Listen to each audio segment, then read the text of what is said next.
In the House of Double Minds by Robert Silverberg. Originally published in the June 1974 issue of Vertex magazine, republished in a collection of the author's stories called The Feast of St. Dionysus in 1975, which had German, Dutch, and French translations later in the decade. It appeared in another magazine, the first issue of SF Digest, in June 1976. Its first appearance in an anthology came in 1977 called Psy Fi One, an anthology of psychology and science fiction. In 1986, it was included in Beyond the Safe Zone, another collection of the author's shorter work. Another such collection was compiled to include it in 2009, The Collected Stories of Robert Silverberg, Volume 4, Trips, 1972-73. Read by Darrell T. Smith II from my channel, Quasar Spectra. In the House of Double Minds. Now they bring in the new ones, this spring's crop of 10-year-olds, 6 boys, 6 girls, and leave them with me in the dormitory room that will be their home for the next dozen years. The room is bare, austere, with black slate floors and rough brick walls, furnished for the time being with cots and clothes, cabinets, and little more. The air is chill, and the children, who are naked, huddle in discomfort. I am Sister Mimise, I tell them. I will be your guide and counselor in the first 12 months of your new life in the House of Double Minds. I have lived in this place for 8 years, since I was 14, and this is the 5th year that I have had charge of the new children. If I had not been disqualified by my left-handedness, this is the year I would have been graduated into full oraclehood, but I try not to dwell on that. Caring for the children is a rewarding task in itself. They arrive scrawny and frightened, and slowly they unfold. They blossom, they ripen, they grow toward their destinies. Each year there is some special one for me, some favorite, in whom I take particular joy. In my first group 4 years ago, it was long-legged, laughing Jen, she who is now my lover. A year later, it was soft, beautiful Jolly, and then Timas, who I thought would become one of the greatest of all oracles. But after 2 years of training, Timas cracked and was cold. And last year, bright-eyed Runild, impish Runild, my pet, my darling boy, more gifted even than Timas, and, I fear, even less stable. I look at the new ones, wondering who will be special among them for me this year. The children are pale, slender, uneasy. Their thin, nude bodies look more than naked because of their shaven skulls. As a result of what has been done to their brains, they move clumsily today. Their left arms often dangle as though they have entirely forgotten them, and they tend to walk in a shuffling sideways motion, dragging their left legs a little. These problems will soon disappear. The last of the operations in this group was performed only 2 days ago on the short, wide-shouldered girl whose breasts have already begun to grow. I can see the narrow red line marking the place where the surgeon's beam sliced through her scalp to sever the hemispheres of her brain. You have been selected, I say in a resonant, formal tone, for the highest and most sacred office in our society. From this moment until you reach adulthood, your lives and energies will be consecrated to the purpose of attaining the skills and wisdom an oracle must have. I congratulate you on having come so far, and I envy you. I do not say that part aloud. I feel envy and pity both. I've seen the children come and go, come and go.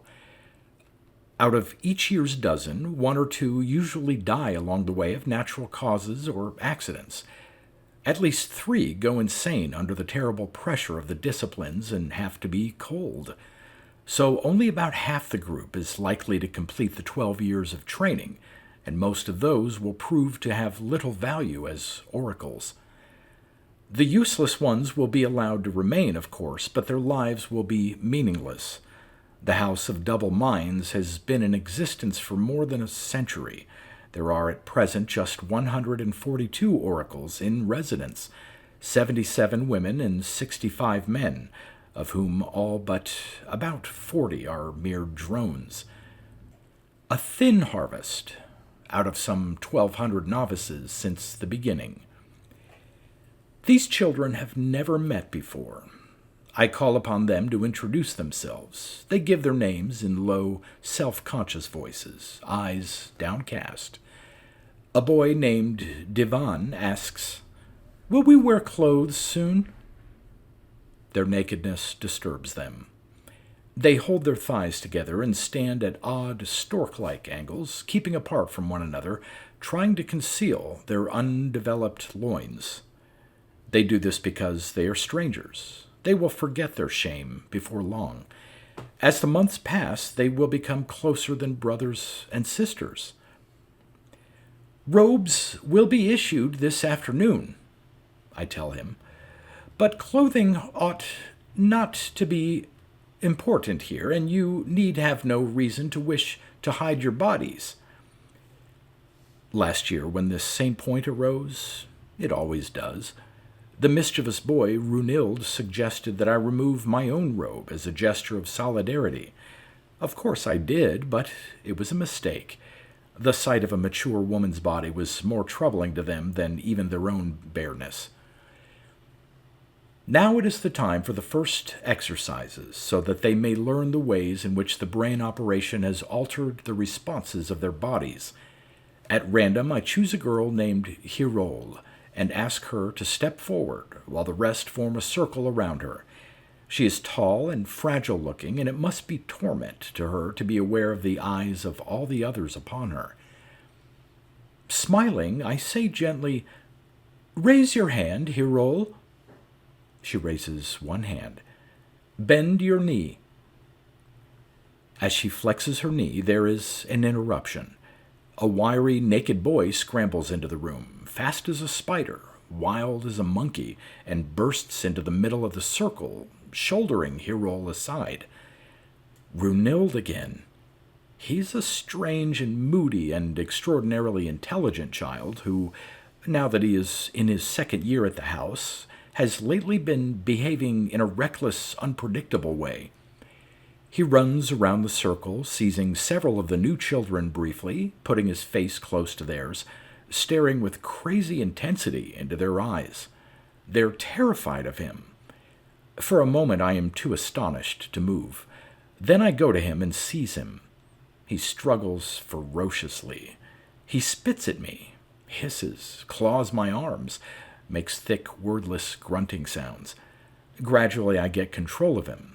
In a low voice I say, "What's wrong with you, Runhild? You know you aren't supposed to be in here. Let me go." "Do you want me to report this to Brother Sleal?" "I just want to see the new ones." "You're frightening them. You'll be able to meet them in a few days, but you're not allowed to upset them now." I pull him toward the door. He continues to resist and nearly breaks free. 11-year-old boys are amazingly strong sometimes. He kicks my thigh savagely. I will have purple bruises tonight. He tries to bite my arm. Somehow I get him out of the room, and in the corridor he suddenly goes slack and begins to tremble as though he has had a fit that is now over. I am trembling too. Hoarsely I say, "What's happening to you, Runhild? Do you want to be cold, the way Timas and Jurda were? You can't keep doing things like this. You—" He looks up at me, wild-eyed, and starts to say something, and stifles it, and turns and bolts. In a moment he is gone, a brown, naked streak vanishing down the hallway. I feel a great sadness. Runhild was a favorite of mine, and now he is going insane. And they will have to cull him. I should report the incident immediately, but I am unable to bring myself to do it, and telling myself that my responsibility lies with the new ones, I return to the dorm room. Well, I say briskly, as if nothing unusual has happened, he's certainly playful today, isn't he? That was Runhild. He's a year ahead of you. You'll meet him and the rest of his group a little later. Now, Hyrule. The children, preoccupied with their own altered state, quickly grow calm. They seem much less distressed by Runhild's intrusion than I am.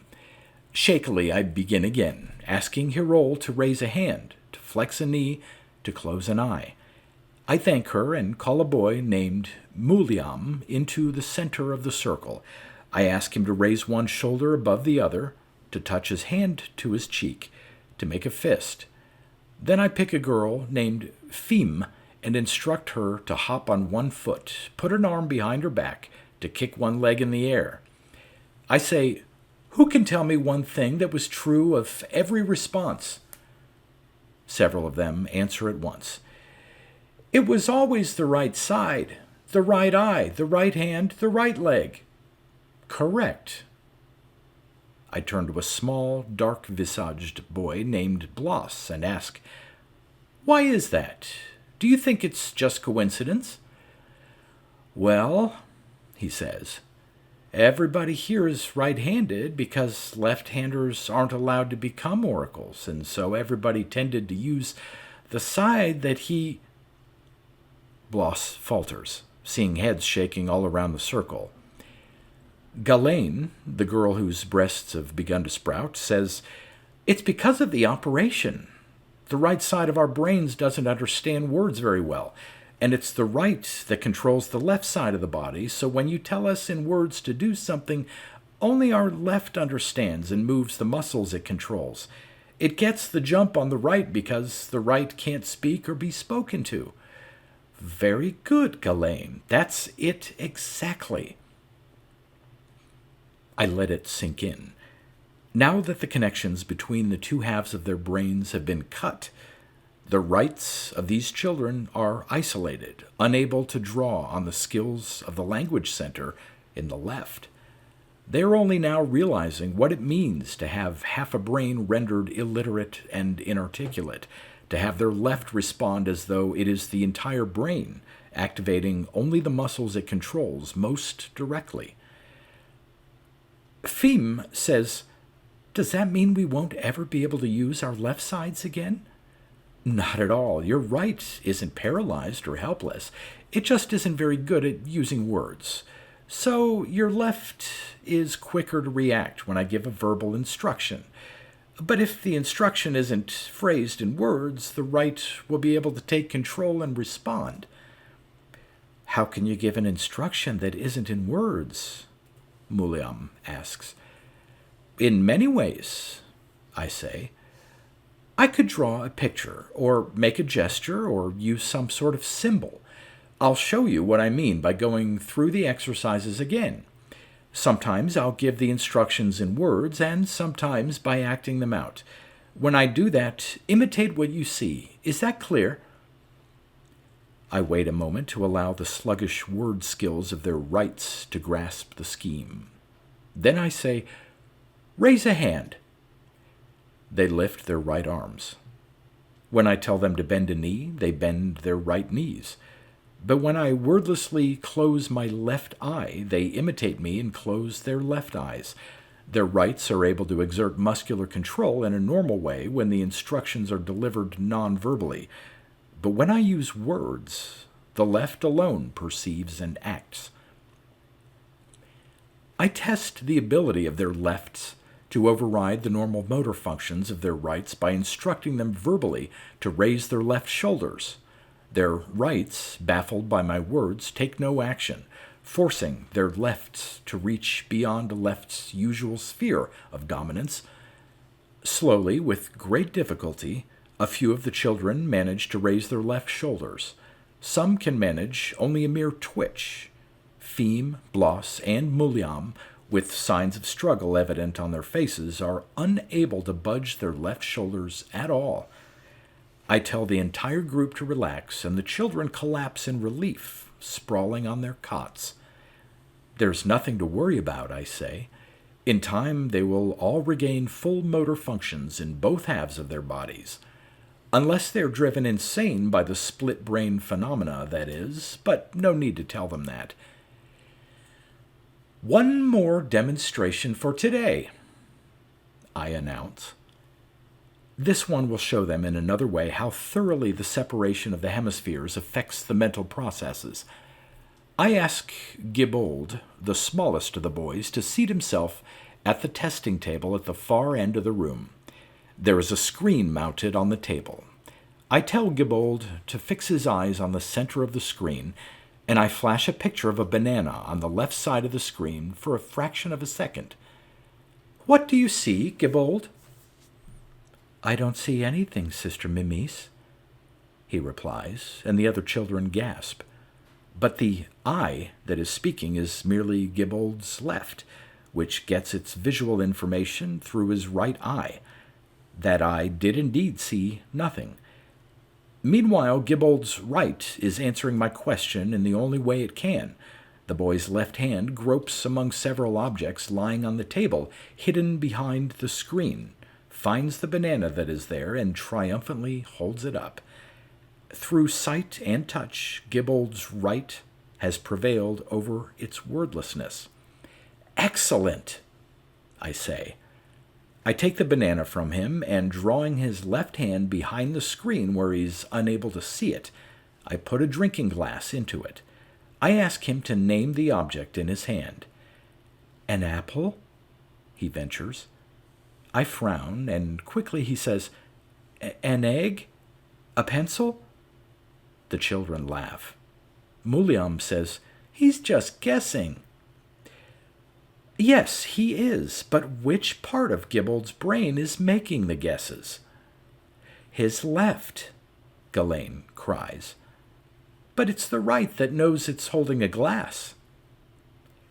They all shush her for giving away the secret. Gibold pulls his hand out from under the screen and stares at the glass, silently forming its name with his lips. I put Herrick, Chith, Simi, and Klein through related experiments. Always the results are the same. If I flash a picture to the right eye or put an object in the right hand, the children respond normally, correctly naming it. But if I transmit information only to the left eye or the left hand, they are unable to use words to describe the objects their rights see or feel. It is enough for now. The children are silent and have withdrawn into individual spheres of privacy. I know that they are working things out within their minds, performing small self-devised experiments, testing themselves, trying to learn the full extent of the changes the operation has brought about. They glance from one hand to another, flex fingers, whisper little calculations. They should not be allowed to look inward so much, not at the beginning. I take them to the storeroom to receive their new clothing, the simple gray monastic robes that we wear to set us apart from the ordinary people of the city. Then I turn them free, sending them romping into the broad fields of soft green grass behind the dormitory to relax and play. They may be oracles in the making, but they are also, after all, 10-year-old children. It is my afternoon rest period. On my way through the dark, cool corridors to my chamber, I am stopped by Brother Sleal, one of the senior oracles. He is a white-haired man, tall and of powerful build, and his blue eyes work almost independently of one another, constantly scanning his surroundings in restless, separate searches. Sleal has never been anything but warm and kind to me, and yet I have always been afraid of him. I suppose more out of awe for his office than out of fear for the man himself. Really, I feel timid with all the oracles, knowing that their minds work differently from mine, and that they see things in me that I may not see myself. Sleal says, I saw you having difficulties with Runhild in the hall this morning. What was happening? He wandered into my orientation meeting. I asked him to leave. What was he doing? He said he wanted to see the new children, but of course I couldn't let him bother them. And he started a fight with you? He made some trouble. Nothing much. He was fighting with you, Mimis. Well, he was rather unruly, I admit. Sleal's left eye stares into mine. I feel a chill. It is the oracle eye, the all-seeing one. Quietly, he says, I saw you fighting with him. I look away from him. I study my bare feet. He wouldn't leave. He was frightening the new ones. When I tried to lead him from the room, he jumped at me. Yes, but he didn't hurt me, and it was all over in a moment. Runhild is high-spirited, brother. Runhild is a troubled child, Sleal says heavily. He is disturbed. He is becoming wild like a beast. No, Brother Sleal. How can I face that terrible eye? He has extraordinary gifts. You know, surely you must know, that it takes time for one like him to settle down, to come to terms with... I've had complaints from his counselor, Vori. She says she hardly knows how to handle him. It's only a phase. Vori's had responsibility for him only a couple of weeks. As soon as she... I know you want to protect him, Mimis, but don't let your love for the boy cloud your judgment. I think this is Timas happening all over again. It's an old pattern here. The brilliant novice who is unable to cope with his changes, who... Are you going to call him? I blurt. Sleal smiles. He takes both my hands in his. I am engulfed by his strength, by his wisdom, by his power. I sense the unfathomable flow of perception from his mystic right to his calm, analytic left. He says, if Runhild gets any worse, I'll have to. But I want to save him. I like the boy. I respect his potential. What do you suggest we do, Mimis? What do I? Tell me. Advise me. The senior oracle is playing a little game with me, I suppose. Shrugging, I say, obviously Runhild's trying to gain attention through all these crazy pranks. Let's try to reach him and find out what he really wants, and perhaps there'll be some way we can give it to him. I'll speak to Vori. I'll talk to his sister, Kitrin, and tomorrow I'll talk to Runhild. I think he trusts me. We were very close last year, Runhild and I. I know, Sleal says gently. Very well. See what you can do. Still later that afternoon, as I cross the central courtyard, Runhild erupts from the second-year house and rushes up to me. His face is flushed. His bare chest is shiny with sweat. He clings to me, pulls me down to his height, looks me in the eye. His eyes have already begun to stray a little. One day they may be like Sleal's. I think he wants to apologize for his invasion of my group, but all he manages to say is, I'm sorry for you. You wanted so much to be one of us. And he runs off. To be one of them. Yes, who does not long to dwell in the house of double minds, living apart from the noise and chaos of the world, devoting oneself to oracular contemplation and the service of mankind? My mother's father's sister was of that high company, and in early girlhood I was taken to visit her. How awesome it was to stand in the presence of her all-knowing right, to feel the flood of warmth and understanding that emanated from her wise eyes. It was my dream to join her here, a dream doubly thwarted, for she died when I was 8, and by then the fact of my left-handedness was irremediably established. Left-handers are never selected to undergo the oracle-making operation. The two halves of our brains are too symmetrical, too ambidextrous. We have speech centers on both sides, most of us left-handers, and so we are not likely to develop those imbalances of cerebral powers that oracles must have. Right-handers, too, are born with symmetrically functioning brains, each hemisphere developing independently and duplicating the operations of the other. But by the time they are 2 years old, their lefts and rights are linked in a way that gives them a shared pool of skills, and therefore each half is free to develop its own special capabilities, since the gifts of one half are instantly available to the other. At the age of 10, this specializing process is complete. Language, sequential thought, all the analytic and rational functions center in the left. Special perception, artistic vision, musical skill, emotional insight center in the right.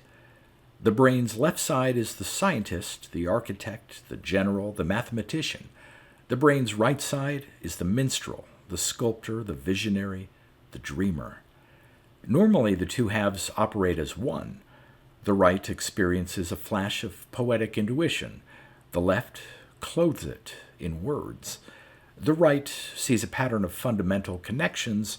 The left expresses it in a sequence of theorems. The right conceives the shape of a symphony. The left sets the notes down on paper. Where there is true harmony between the hemispheres of the brain, works of genius are created. Too often, though, one side seizes command. Perhaps the right becomes dominant, and we have a dancer, an athlete, an artist who has trouble with words, who is inexpressive and inarticulate except through some nonverbal medium. More often, because we are a word-worshipping people, it is the left that rules, choking the subordinate right in a welter of verbal analysis and commentary, slowing and hindering the spontaneous intuitive perceptions of the mind. When society gains in orderliness and rationality, it loses in vision and grace. We can do nothing about these imbalances except to take advantage of their existence by accentuating and exploiting them. And so the children come here, a dozen of our best each year, and our surgeons sever the isthmus of neural tissue that links left and right. Some kind of communication between the hemispheres continues to operate, since each half remains aware of what the other is immediately experiencing, if not of its accumulated memories and skills. But the right is cut free from the tyranny of the word-intoxicated left. The left continues to operate its normal routines of reading and writing and conversation and computation, while the right, now its own master, observes and registers and analyzes in a way that has no need of words. Because its verbal skills are so feeble, the newly independent right must find some other means of expression if it is to make its perceptions known. And through the dozens of years of training in the House of Double Minds, some of the children succeed in achieving this.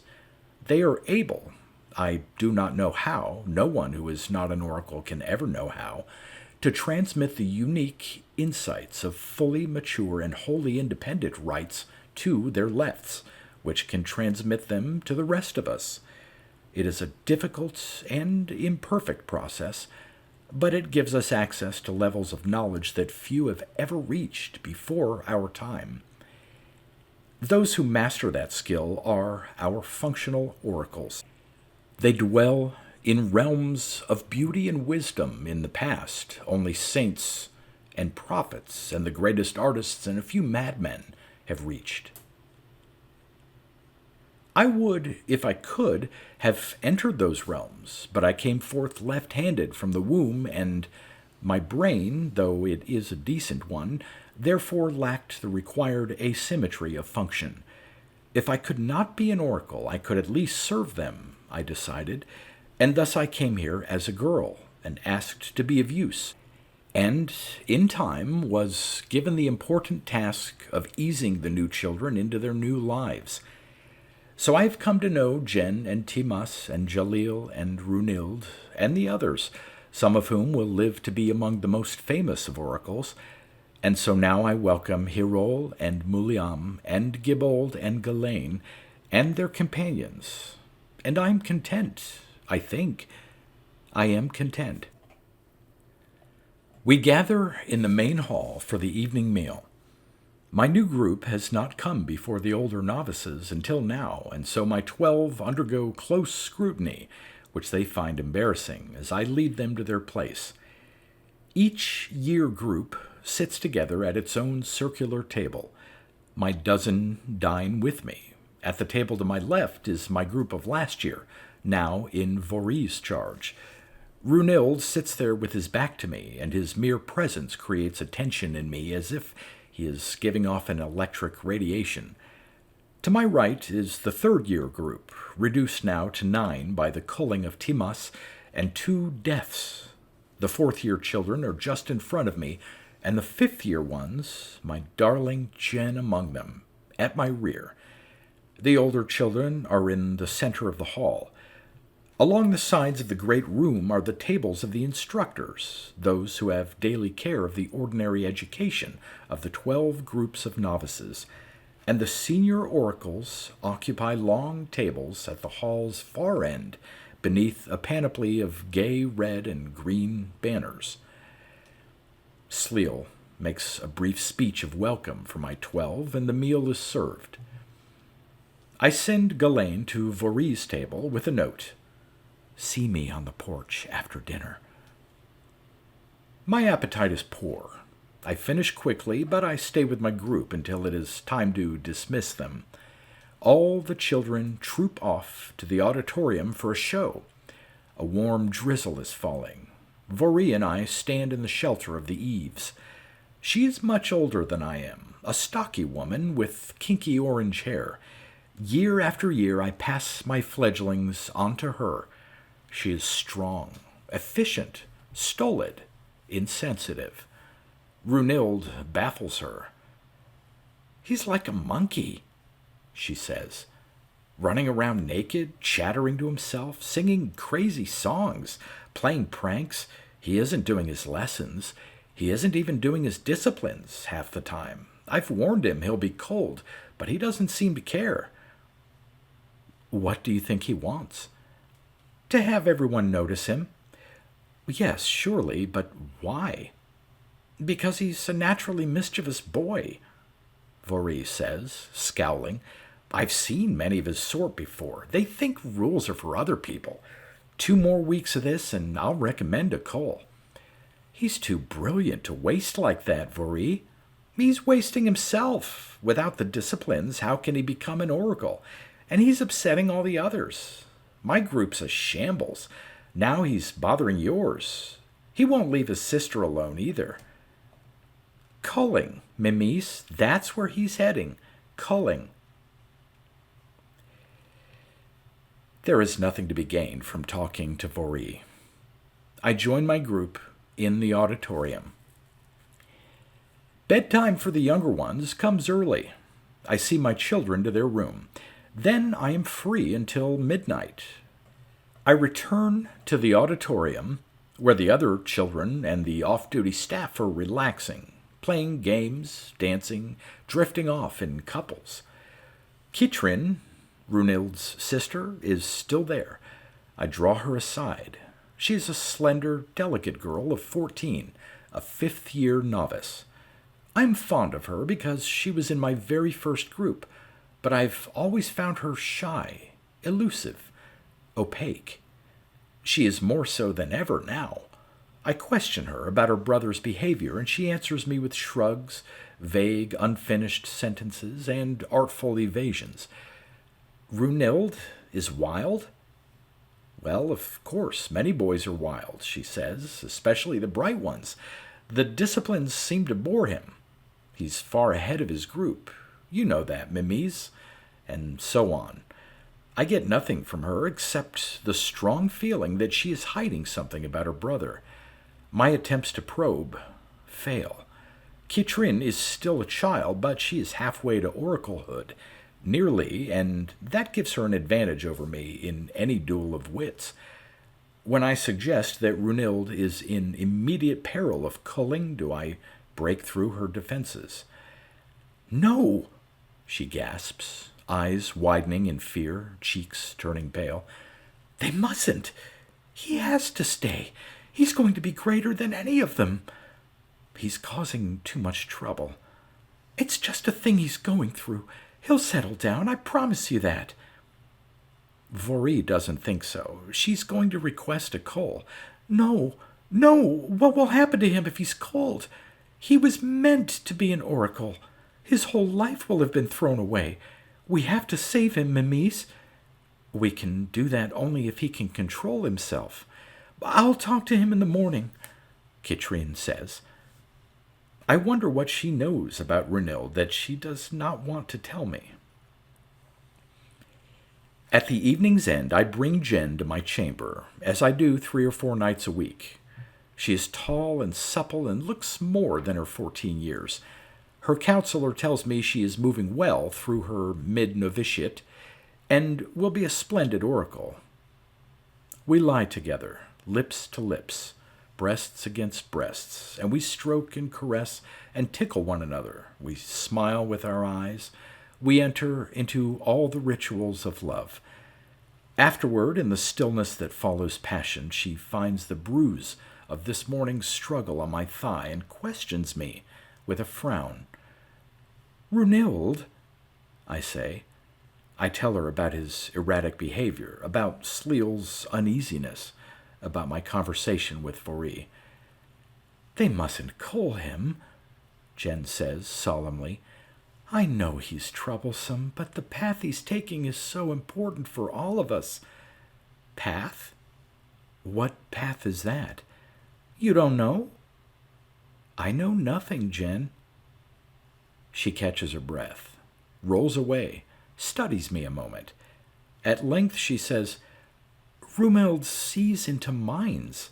When he puts his head very close to people, there's transmission, without using words.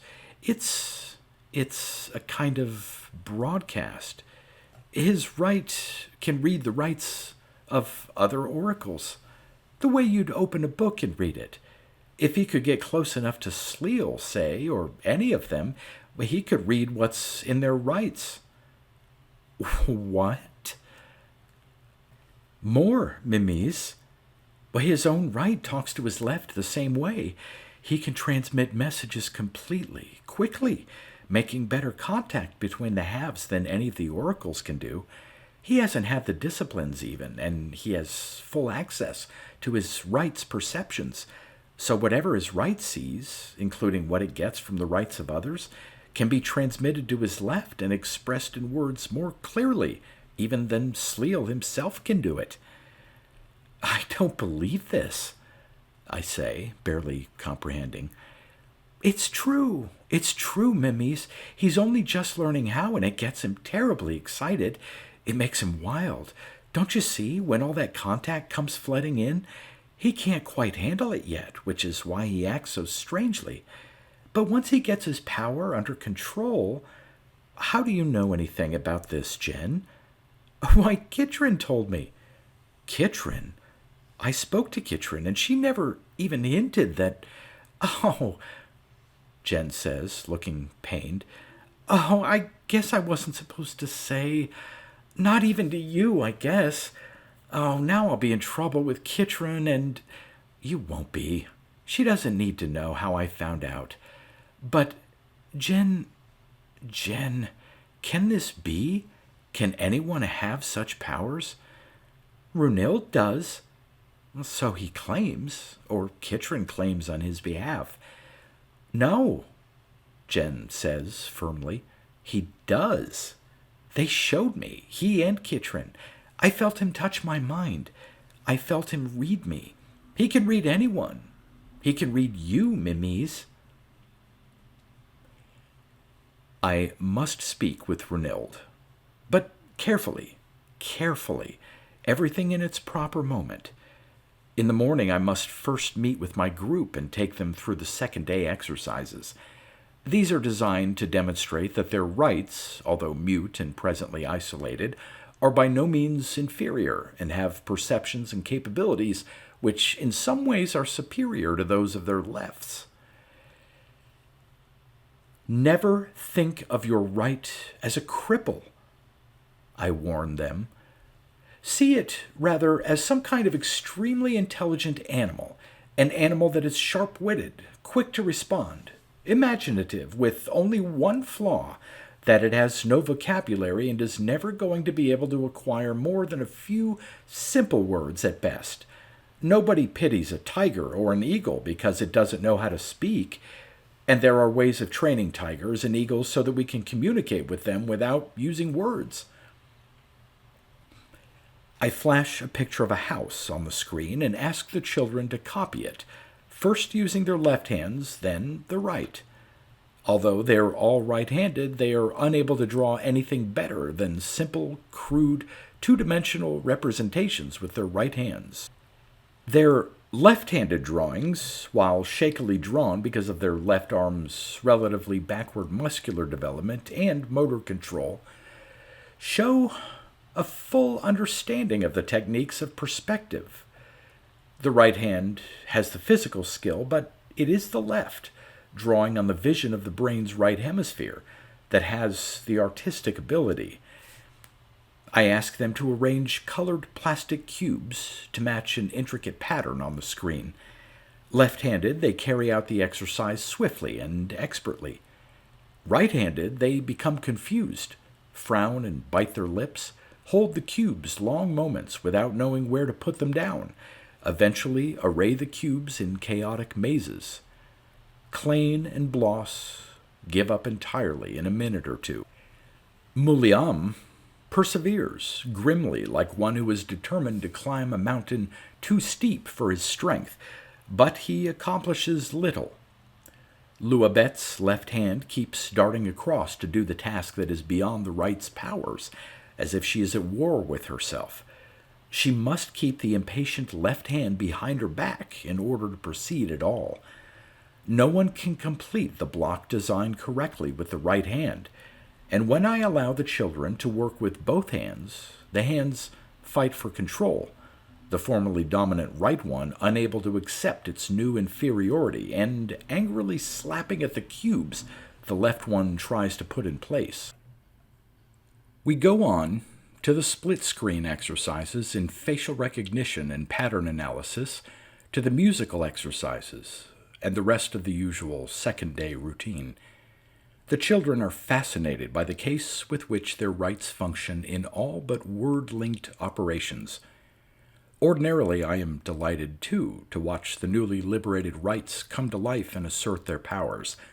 But today I am impatient to be off to Runilde, and I give only perfunctory attention to my proper work.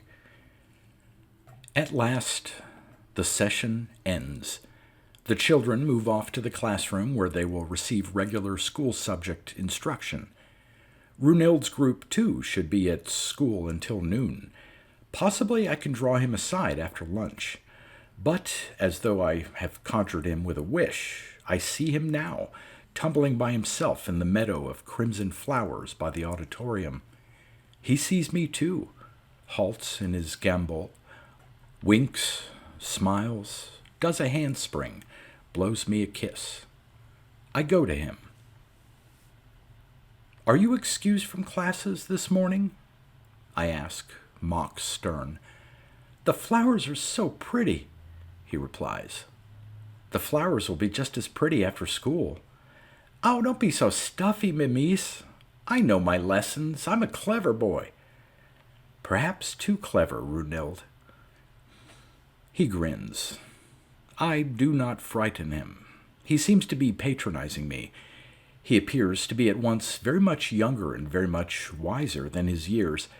I take him gently by the wrist and draw him down easily until we are sprawled side by side in the grass. He plucks a flower for me. His look is flirtatious. I accept both the flower and the look and respond with a warm smile. I am flirtatious myself. No doubt of his charm, and I can never win him by acting as an authority figure, only as a conspirator. There was always an underlying sexuality in our relationship, incestuous, as if I were an older sister.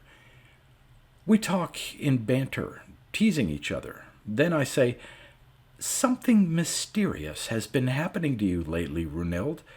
I know that. Share your mystery with me." At first he denies all. He pretends innocence, but lets me know it is only pretense. His sly smile betrays him. He speaks in cryptic ellipses, hinting at arcane knowledge and defying me to pry details from him. I play his game, acting now intrigued, now eager, now skeptical, now wholly uninterested. We're stalking one another, and both of us know it. His oracle eye pierces me. He toys with me with such subtlety that I must remind myself, with a glance at his slim, hairless body, that I am dealing with a child. I ought never forget that he is only 11. Finally, I press directly once more, asking him outright what strange new gift he is cultivating.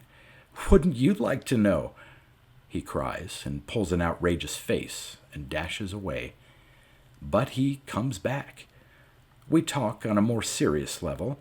He admits that he has discovered these past few months that he is different from the other children and from the senior oracles, that he has a talent, a power.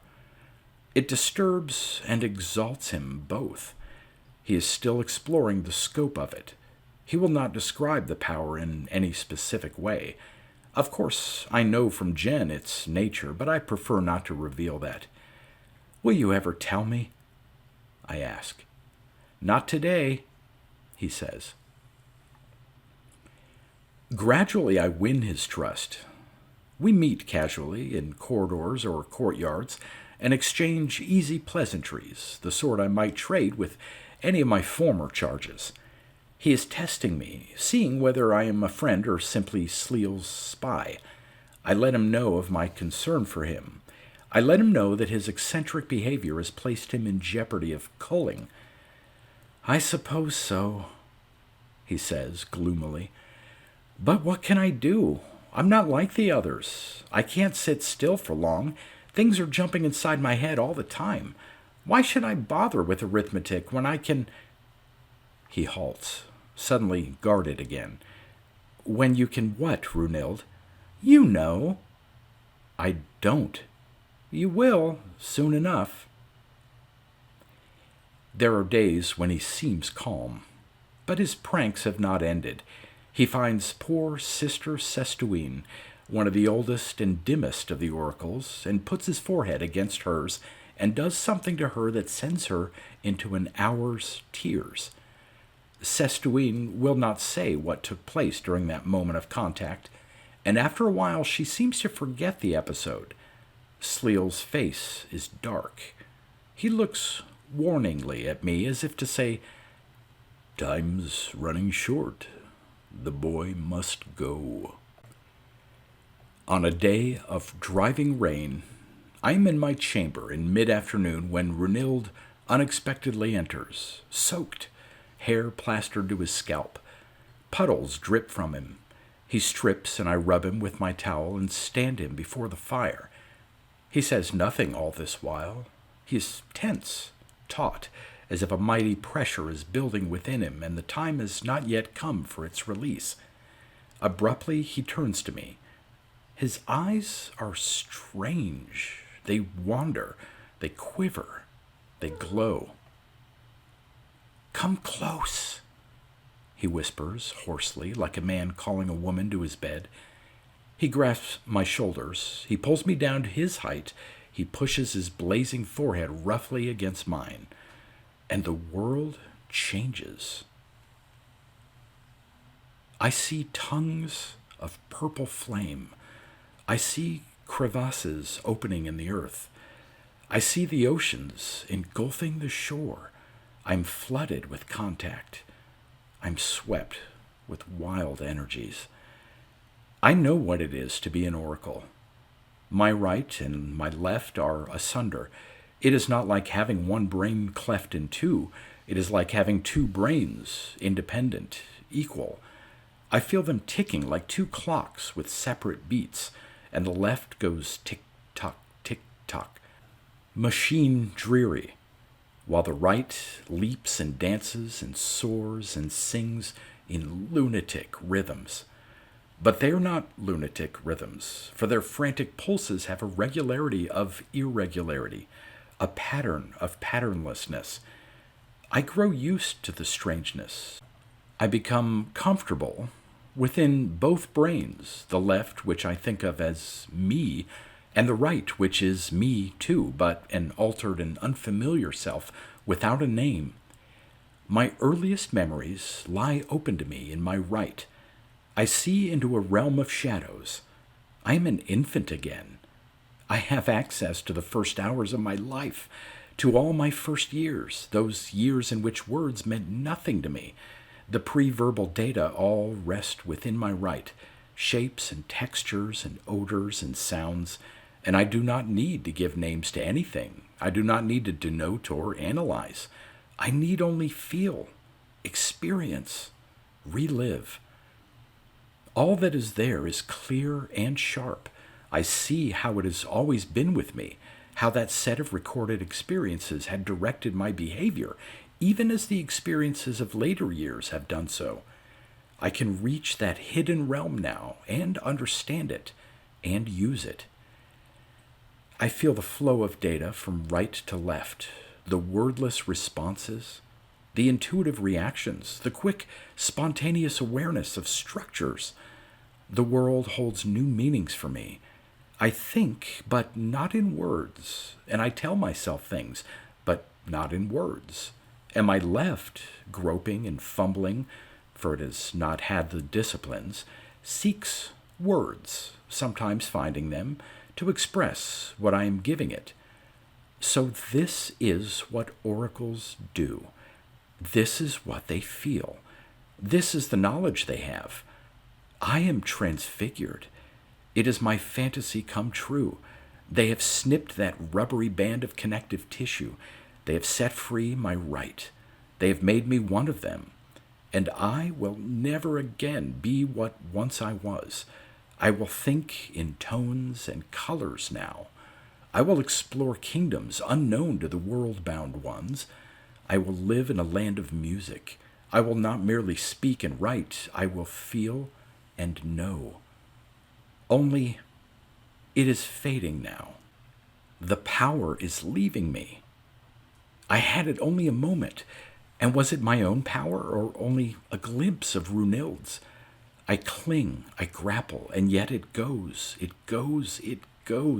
and I'm left with shreds and bits, and then not even those, only an aftertaste, an echo of an echo, a diminishing shaft of feeble light. My eyes open. I am on my knees. Sweat covers my body. My heart is pounding. Runild stands above me. "You see now?" he says. "You see? This is what it's like for me all the time. I can connect minds. I can make connections, Mimis.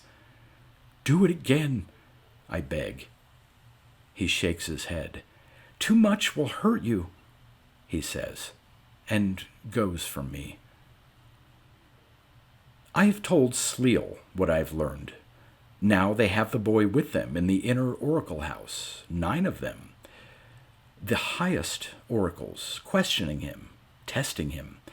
I do not see how they can fail to welcome his gift, to give him special honor, to help him through his turbulent boyhood so that he can take his place supreme among oracles. But Jen thinks otherwise. She thinks he distresses them by scrabbling at their minds in his still unfocused attempts at making contact, and that they will fear him once they have had an explicit demonstration of what he can do. She thinks, too, that he is a threat to their authority, for his way of joining the perceptions of his right to the analytic powers of his left by a direct mental flow is far superior to their own laborious method of symbolic translation. Jen thinks they will surely cull him, and may even put him to death. How can I believe such things? She is not yet an oracle herself. She's still a girl. She may be wrong. The conference continues, hour after hour, and no one emerges from the oracle house. In the evening, they come forth. The rain has stopped. I see the senior oracles march across the courtyard. Runhild is among them, very small at Sleel's side. There are no expressions on any faces. Runhild's eyes meet mine. His look is blank, unreadable. Have I somehow betrayed him in trying to save him? What will happen to him? The procession reaches the far side of the quadrangle. A car is waiting. Runhild and two of the senior oracles get into it. After dinner, Sleel calls me aside, thanks me for my help, tells me that Runhild is to undergo study by experts at an institute far away. His power of mind contact is so remarkable, says Sleel, that it requires prolonged analysis. Mildly, I ask whether it would not have been better to keep him here among the surroundings that have become home to him, and let the experts come to the House of Double Minds to examine him. Sleel shakes his head. There are many experts. The testing equipment is not portable. The tests will be lengthy. I wonder if I will ever see Runhild again. In the morning, I meet with my group at the usual time. They have lived here several weeks now, and their early fears are gone from them. Already I see the destinies unfolding. Ghislaine is fast-witted, but shallow. Muliam and Chith are plotters. Feme and Hirol and Divan may have the stuff of oracles. The rest are mediocrities. An average group. Hirol, perhaps, is becoming my favorite. There are no Jens among them, no Runhilds.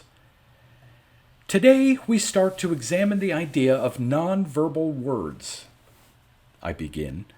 For example, if we say, let this green ball stand for the word same, and this blue box stand for the word different, then we can... My voice drones on. The children listen placidly.